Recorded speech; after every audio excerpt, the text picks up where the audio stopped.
la rivalité franco-anglaise domine l'histoire de l'Europe occidentale depuis plus de 1000 ans sur terre comme sur mer, depuis Hastings jusqu'au Brexit. Gérard Blier présente quelques grands moments de cette histoire au micro de Yann Le Perf.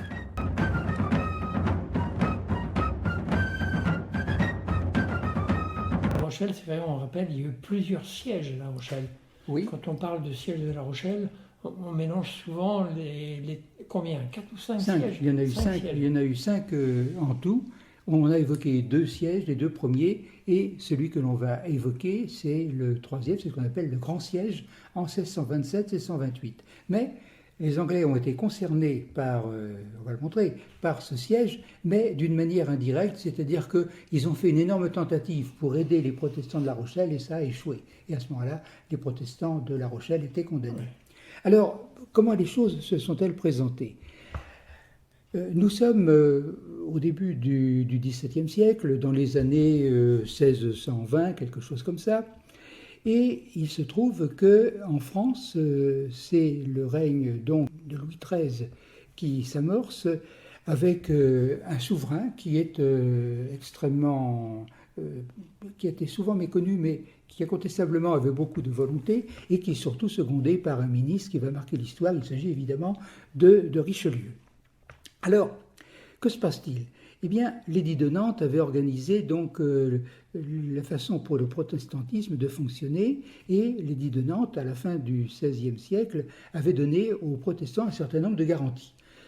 Henri IV avait été l'homme de l'édit de Nantes et ça avait paru sur le moment jouable, mais finalement, les difficultés apparaissent, c'est-à-dire que on s'aperçoit, ou on croit s'apercevoir, autour du roi, autour de Richelieu, et Richelieu est très partie prenante là-dedans, que les protestants profitent de l'idée de Nantes pour, dans certaines régions de la France, et là où ils sont les plus nombreux, c'est-à-dire en Aunis-Saintonge, autour de La Rochelle, pour, comme dit Richelieu, créer une sorte d'État dans l'État. Par conséquent, pour Richelieu et pour Louis XIII, responsable d'une nation catholique, la création éventuelle, il n'en a jamais été question, il faisait semblant de croire ça, ou il le croyait réellement. Donner trop de pouvoir aux protestants, c'était amputer le royaume de France d'une certaine partie, d'une manière ou d'une autre. Et à ce moment-là, eh bien, dans les années 1624-25, une armée est réunie et marche en direction du centre-ouest, de La Rochelle, pour mettre les protestants de La Rochelle à la raison et les faire rentrer dans les girons du royaume. Oui, parce que La Rochelle avait une certaine autonomie. Ah oui, La Rochelle faisait partie des places de sûreté, c'est-à-dire que l'édit de Nantes avait accordé aux protestants un certain nombre de places de sûreté qui étaient dans le royaume, mais où les protestants étaient relativement autonomes. Et c'était le cas de La Rochelle. Alors La Rochelle, là, les protestants avaient mis le paquet, évidemment, pour au point de représenter, vu depuis Paris, une menace. Alors donc, cette armée, elle est mise en route pour mater les protestants de La Rochelle. À ce moment-là, l'Angleterre réagit. On peut se demander pourquoi. Alors l'Angleterre va réagir. Pourquoi ? Tout simplement parce que, je ne vais pas redire ce que je dis à chaque fois, depuis la guerre de 100 ans, eh bien évidemment les épées avaient été remisées au fourreau, mais l'ambiance était extrêmement tendue entre les deux pays. Il y avait des rancœurs des deux côtés et une très grande méfiance. Bon. Par conséquent, quand les Anglais se rendent compte que les Français ont des difficultés avec les protestants dans la région de La Rochelle, leur jeu, c'est évidemment d'aider les protestants pour faire du tort au royaume de France. Et il se trouve en plus qu'à cette époque-là, en Angleterre, le catholicisme qui avait été mis à mal par Henri VIII, il existe toujours. Mais la religion officielle, maintenant, c'est la religion anglicane, qui est intermédiaire entre le calvinisme et puis donc le catholicisme. Alors donc, ce ne sont plus des catholiques. À une période où la religion a beaucoup d'importance, il fallait évidemment le signaler. Alors donc, l'Angleterre veut aider les protestants. Et le roi Charles Ier, Stuart, eh bien, accepte l'idée présenté par le duc de Buckingham, un de ses grands favoris, un homme de grande valeur et d'un grand rayonnement, l'idée d'une expédition pour faire en sorte que les protestants de La Rochelle, qui ne sont pas encore assiégés, nous sommes en 1627, mais ça menace, pour qu'ils aient de l'oxygène, pour qu'ils puissent évidemment se sortir d'affaires relativement bien. Donc il s'agit d'aider La Rochelle qui est menacée d'un siège par l'armée royale à la fois de Louis XIII et puis de Richelieu. Les deux personnalités sont là. Et c'est ainsi que, en juillet 1627, eh bien, une petite armée anglaise débarque dans l'île de Ré. Alors pourquoi dans l'île de Ré? Tout simplement parce que l'île de Ré était, on connaît la position de l'île de Ré, l'île de Ré c'est presque un porte-avions immobile défendant La Rochelle. C'était fortifié, elle était fortifiée. La citadelle de Saint-Martin-de-Ré n'était pas celle-ci qui a été faite par Vauban, mais elle était impressionnante. Autrement dit, contrôler l'île de Ré avec les forteresses, les forts qui y étaient, c'était évidemment soit défendre La Rochelle quand on était à l'intérieur de La Rochelle, soit permettre une attaque plus facile si on était évidemment parmi les adversaires de La Rochelle. Alors donc, le duc de Buckingham, avec une armée de plusieurs milliers d'hommes, débarque à Sablanceau dans l'île de Ré. Il s'agit donc de contrôler l'île pour les Anglais et du coup d'aider évidemment les Rochelais, empêcher dans la mesure du possible le siège.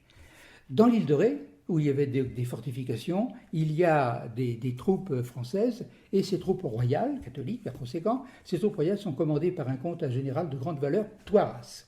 Et Toiras, il est courageux et il tient tête à un moment donné aux troupes débarquées par donc le duc de Buckingham, mais finalement, Toiras, en infériorité numérique, doit se replier depuis Sablanceau sur sa forteresse de Saint-Martin, où il s'enferme. Alors donc on a le début d'un siège qui va durer un peu plus de 3 mois, et ce siège de Saint-Martin, il est assez peu connu, mais enfin il faut l'évoquer là, parce qu'il est important.